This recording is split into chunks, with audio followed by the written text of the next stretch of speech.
You're 4 years old. You don't remember your parents. All you know is this: a tall figure in robes knelt beside you in some dusty spaceport, placed a hand on your shoulder, and told you that you were special, that the Force was strong with you, that you would become something extraordinary. Now you're standing in the halls of the Jedi Temple on Coruscant. The ceilings stretch higher than anything you've ever seen. You're not special here. You're one of thousands of children pulled from the edges of the galaxy because their blood sings with midichlorians. You are a youngling, and your training begins now. Level 1, Youngling. You sleep in a dormitory with 19 other children. You wake before dawn. You meditate before breakfast. You don't complain. Jedi don't complain. You're learning the fundamentals: how to quiet your mind, how to feel the Force as a living presence around you, how to let go of fear. You train with a lightsaber for the first time, but it's not real. It's a training saber and capable of cutting through anything more solid than cloth. You hold it wrong. You swing too hard. The instructor corrects you without raising his voice. You do it again, 1,000 times. You study the Jedi Code. There is no emotion. There is peace. There is no ignorance. There is knowledge. There is no passion. There is serenity. There is no death. There is the Force. You recite it until the words lose meaning. Then you recite it until the meaning comes back deeper than before. You watch the older students, the Padawans, walking beside their masters. You wonder if anyone will ever choose you. You wonder what happens to the children who aren't chosen. No one talks about that. The years pass. You learn to move objects with your mind. Small things at first: a stylus, a cup of water, then larger things. The power is intoxicating, but you're taught to resist that feeling. Attachment to power is attachment. Attachment is forbidden. By 13, you're ready. The initiate trials. If you pass, a master may select you as their Padawan. If you fail, you'll be reassigned to the service corps. You'll never hold a true lightsaber. You'll never become what you were promised. You don't fail. Level 2, Padawan. A Jedi Knight approaches you the day after the trials. His name is Master Vale. She's quiet, composed, and her eyes hold something heavy. She tells you that your form is precise, but your spirit is restless. She says she can work with that. You follow her off Coruscant for the first time in your life. The galaxy is bigger than the temple. Your first mission is diplomatic, a trade dispute on Blackwater Moon. You stand behind Master Val while she negotiates. You say nothing. You feel the tension in the room, the lies beneath the smiles, the violence coiled in the corners. The talks break down. Someone draws a blaster. Master Val's lightsaber ignites in a flash of blue. 2 men are dead before you've reached for your weapon. This is the work, she says. Protecting peace means ending conflict. Sometimes that means ending people. You carry that with you. The years blur together. You fight pirates on the Outer Rim. You rescue hostages from slavers. You build your own lightsaber in the caves of Ilum. Your fingers numb from the cold as you assemble the pieces through the Force. The blade that ignites is green. It feels like an extension of your soul. You grow close to your master. She becomes family in a way the Jedi Code doesn't quite allow.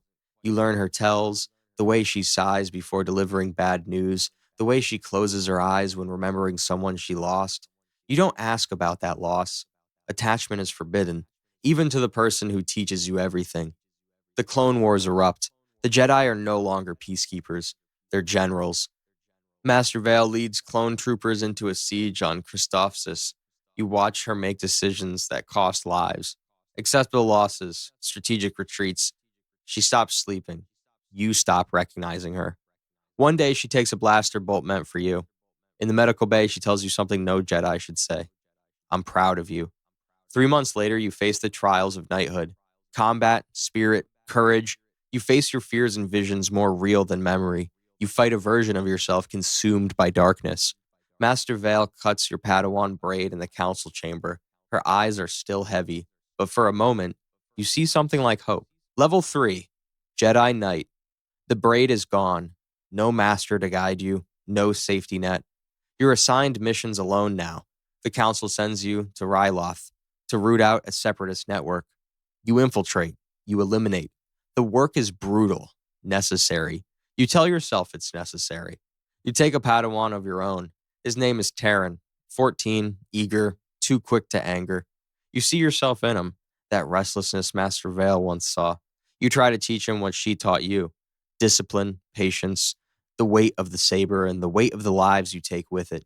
Terran struggles. He forms attachments too easily to the clone troopers, to you, to a senator's aide he meets on Naboo.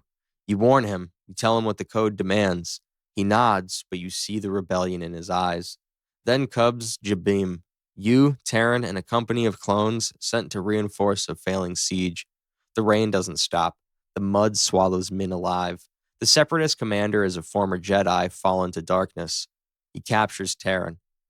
You find what's left of your Padawan in a supply crate 3 days later. His lightsaber is still clipped to his belt. You ignite it once, just to see the color. Blue, brighter than yours.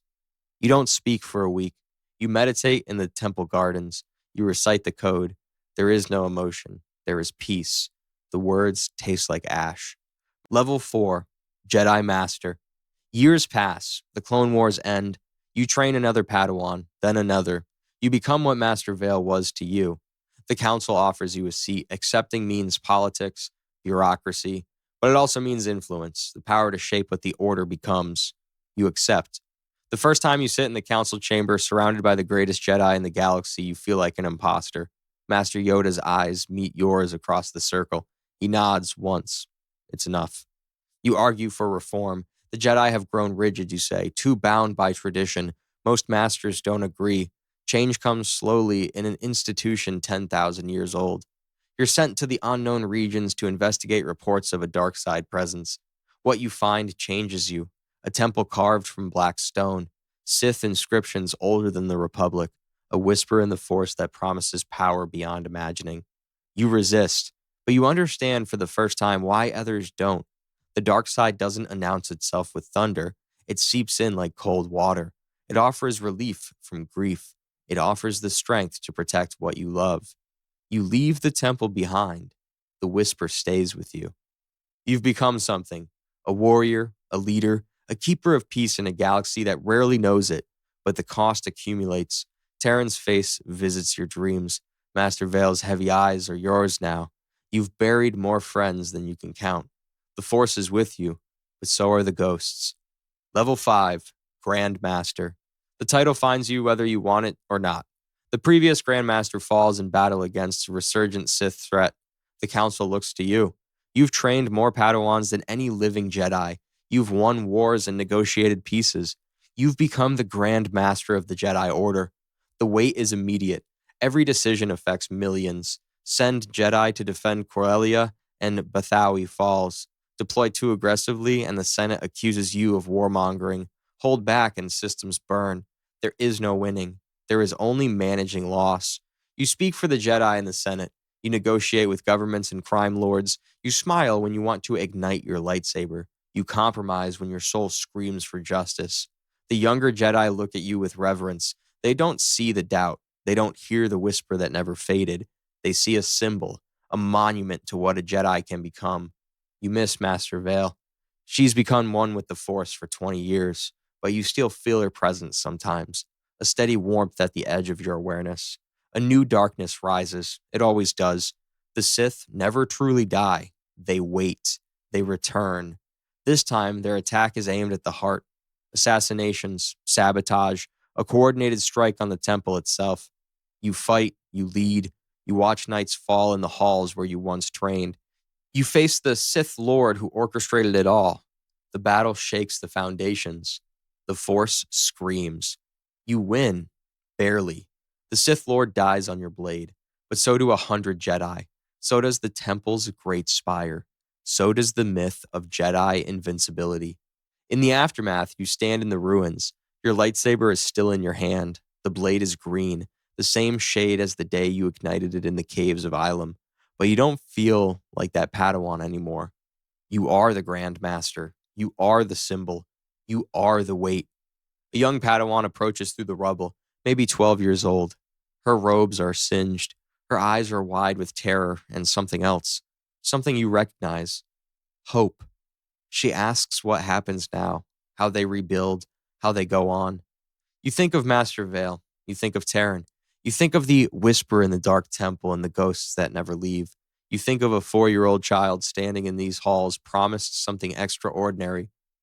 We begin again, you tell her. We always begin again. You clip your lightsaber to your belt. You take her hand. You walk together through the ashes toward the light. This is the life of a Jedi. You reach the top and you realize there is no top, only service, only sacrifice, only the Force flowing through you and beyond you, connecting you to every living thing in the galaxy. And one day, you will be a ghost too, a whisper in the Force, a heavy look in someone else's eyes. But not today. Today, there is work to do.